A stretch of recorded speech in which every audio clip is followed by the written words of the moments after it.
అందరికీ నమస్తే అండి. నేను doctor Mounika, consultant, fertility expert, 49 hospital, LB Nagar, Hyderabad. కొంతమంది కపుల్స్ వాళ్ళు ఆల్రెడీ ఫ్యామిలీ ప్లానింగ్ చేసేసుకొని ఉంటారు. కానీ ఫ్యామిలీ ప్లానింగ్ అయిన తర్వాత మళ్ళీ ప్రెగ్నెన్సీ కావాలని కోరుకుంటూ ఉంటారండి. రీజన్స్ ఏమైనా అయి ఉండొచ్చు. కొంతమందిలో ఆల్రెడీ ఉన్న పిల్లల్లో ఎవరన్నా బికాస్ ఆఫ్ సమ్ యాక్సిడెంట్ లేదా ఏదైనా హెల్త్ ఇష్యూ వల్ల ఎక్స్‌పైర్ అయ్యి ఉండొచ్చు. లేదా సడన్‌గా వాళ్ళు they had a change in mind. మళ్ళీ ఇంకొక కిడ్ కావాలనుకుంటున్నారు. ఎక్స్‌పాండ్ చేయాలనుకుంటున్నారు ఫ్యామిలీ. సో, ఇట్లా డిఫరెంట్ రీజన్స్ కోసము ఫ్యామిలీ ప్లానింగ్ తర్వాత ఆప్షన్స్ ప్రెగ్నెన్సీ తీసుకురావడానికి ఎలా ఉంటాయి, ఏమేమి ఉంటాయని డిస్కస్ చేయడానికి మా దగ్గర వస్తూ ఉంటాం. సో, దాని గురించి నేను ఈరోజు ఎలాబొరేట్ చేస్తాను. ఇప్పుడు బ్రాడ్‌గా మనం డివైడ్ చేయగలిగితే ఇటువంటి కేసెస్‌లో ప్రెగ్నెన్సీ తీసుకురావడానికి 2 ఆప్షన్స్ ఉంటాయండి.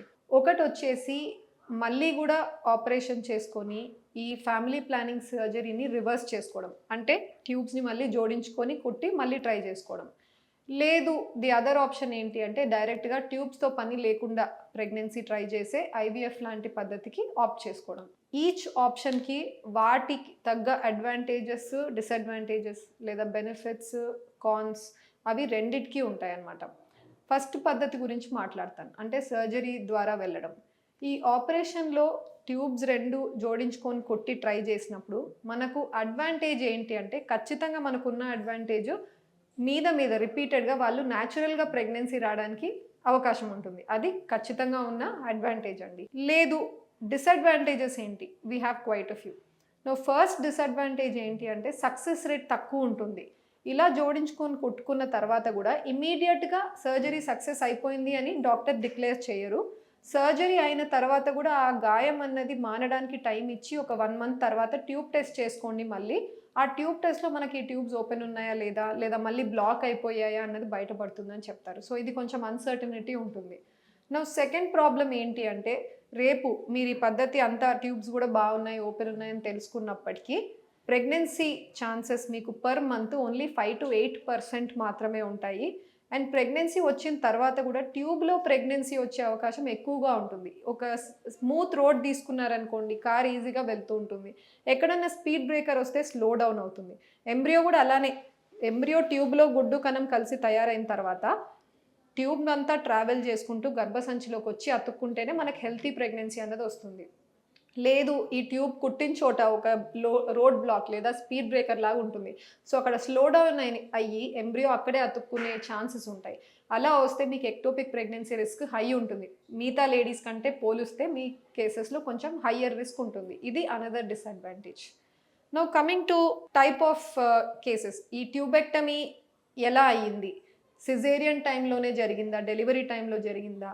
లేదా ఓపెన్ సర్జరీలో చేశారా? లాప్రోస్కోపీలో సర్జరీలో చేశారా? ఇవన్నీ కూడా certain factors to determine success rate ఎలా ఉంటుంది అని.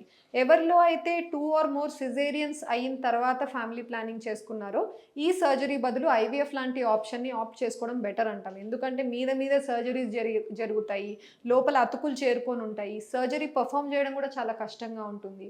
అండ్ అదేవిధంగా సర్జరీ టైంలో మీకు ఓపెన్ సర్జరీలో ట్యూబెక్టమీ అయినట్టయితే పామరాయిస్ టెక్నిక్ అన్న ఒక మెథడ్ ద్వారా జరుగుతుంది.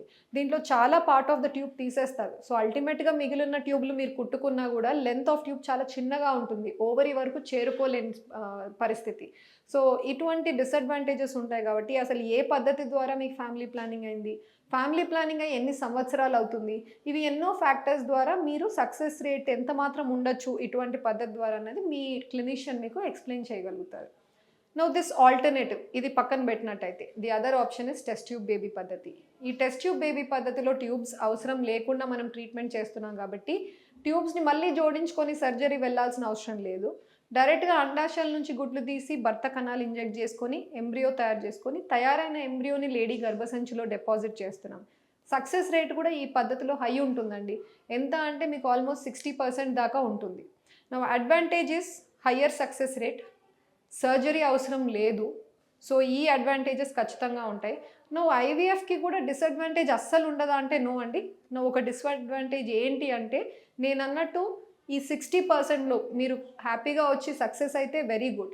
లేదు, మీకు గనక నెగెటివ్ వచ్చిందనుకోండి అండ్ ఎంబ్రియోస్ లేవు లేదా ఆ second time, third time transfers కూడా మీకు నెగెటివ్ వచ్చినట్టయితే మళ్ళీ కూడా మీరు ఐవీఎఫ్ ఆప్షనే వెళ్ళాల్సి ఉంటుంది. ఎందుకంటే ట్యూబ్స్ బ్లాక్ ఉన్నాయి కాబట్టి న్యాచురల్ ప్రెగ్నెన్సీకి మనకు అవకాశం ఉండదు. ఇది down side of going directly for an IVF. So మీ కేస్ ఏంటి, ప్రొఫైల్ ఏంటి చూసి మీరు ఏ ఆప్షన్కి వెళ్తే బెటర్ అన్నది మీ clinician will be able to tell better. Thank you.